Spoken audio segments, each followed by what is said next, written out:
আমরা দিন দিন বেশি করে আলোচনা করছি যে দৈহিক স্থূলতা এর স্বাস্থ্যগত প্রভাব, মানুষের দীর্ঘস্থায়ী সুস্বাস্থ্যের ক্ষেত্রে এটি কীভাবে বাধা তৈরি করছে, এটি কমাতে গেলে কি করতে হবে, এগুলো নিয়ে কিন্তু কম বেশি আমরা জানছি, বুঝছি। কিন্তু যদি আমরা সুনির্দিষ্টভাবে বাংলাদেশি মানুষের কথা ভাবি, সেই ক্ষেত্রে কত কেজি ওজন, ওনার উচ্চতা কেমন, উনি পুরুষ না মহিলা, ওনার কাজের ধরন, এগুলোর চেয়ে সবচেয়ে সঠিক প্যারামিটার যেটি ওনাকে পরবর্তীতে ওনার স্বাস্থ্যের বর্তমান অবস্থা, ভবিষ্যৎ ঝুঁকি নিরূপণে সাহায্য করবে, সেটি হলো ভিসেরাল এডিপোসিটি। ভিসেরাল এডিপোসিটি হয়তো আমরা সাধারণভাবে এটি আলোচনা করছি না, মানে আমার যে শরীর পেট, বিশেষ করে পেটের ভিতরে যে অঙ্গ প্রত্যঙ্গগুলো রয়ে গেছে তার চারদিকে কতটুকু চর্বি আছে, এটি কিন্তু খুব তীব্র ঝুঁকিপূর্ণ। আমরা হাত বলি, পা বলি, আমার ঘাড় বলি, অন্য জায়গায় বলি, সেখানে কিন্তু মাংসপেশি আছে, ভিতরে হাড় আছে, চর্বিও আছে। কিন্তু এই চর্বি কিন্তু অতটা ঝুঁকি তৈরি করার কোনো সুযোগ নেই। যে সুযোগটি নিয়েছে আমাদের ভিসেরাল এডিপোসিটি, যেমন আমাদের খাদ্যনালী, পাকস্থলী, হার্ট, মানে হৃৎপিণ্ড, লিভার, কিডনি, এর চারদিকে যে চর্বিগুলো আছে এগুলাই কিন্তু যত বেশি হচ্ছে আমাদের তত ভুঁড়ি মোটা হচ্ছে। এটা কিন্তু সুনির্দিষ্টভাবে হৃদরোগের ঝুঁকি বাড়াচ্ছে, ইসকেমিক স্ট্রোকের ঝুঁকি বাড়াচ্ছে।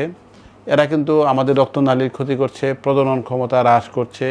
এমনকি আমরা অনেক সময় যেটি ভাবি না সেটি হলো এদের স্মৃতিশক্তি লোপ পাওয়া, এদের মানসিক অবসাদ, ডিপ্রেশন তৈরি করা এবং আলটিমেটলি গড়ায়ু কমতে বাধ্য করছে।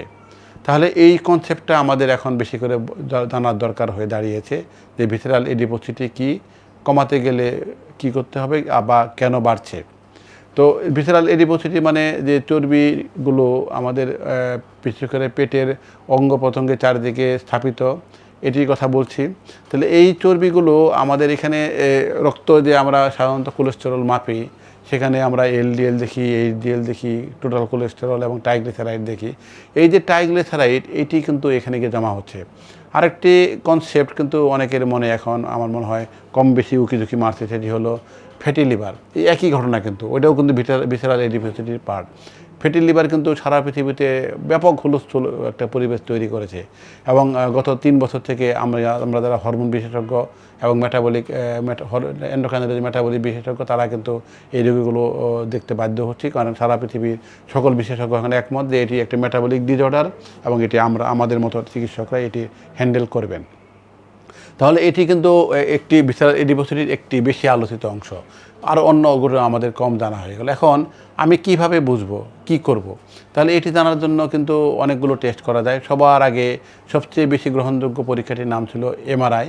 তো এমআরআই কিন্তু আমরা ব্রেনে অন্য জায়গায় করি, এটাও করা যায়, কিন্তু এটি কিন্তু বেশিরভাগ বড় বড় শহর বাদে অন্য জায়গায় যাওয়া যাচ্ছে না, কিন্তু খুব ব্যয়বহুল।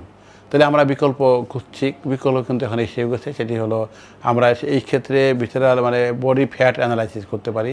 এখানে সুনির্দিষ্টভাবে হাতের, পায়ের এগুলো কিন্তু জানা যাবে।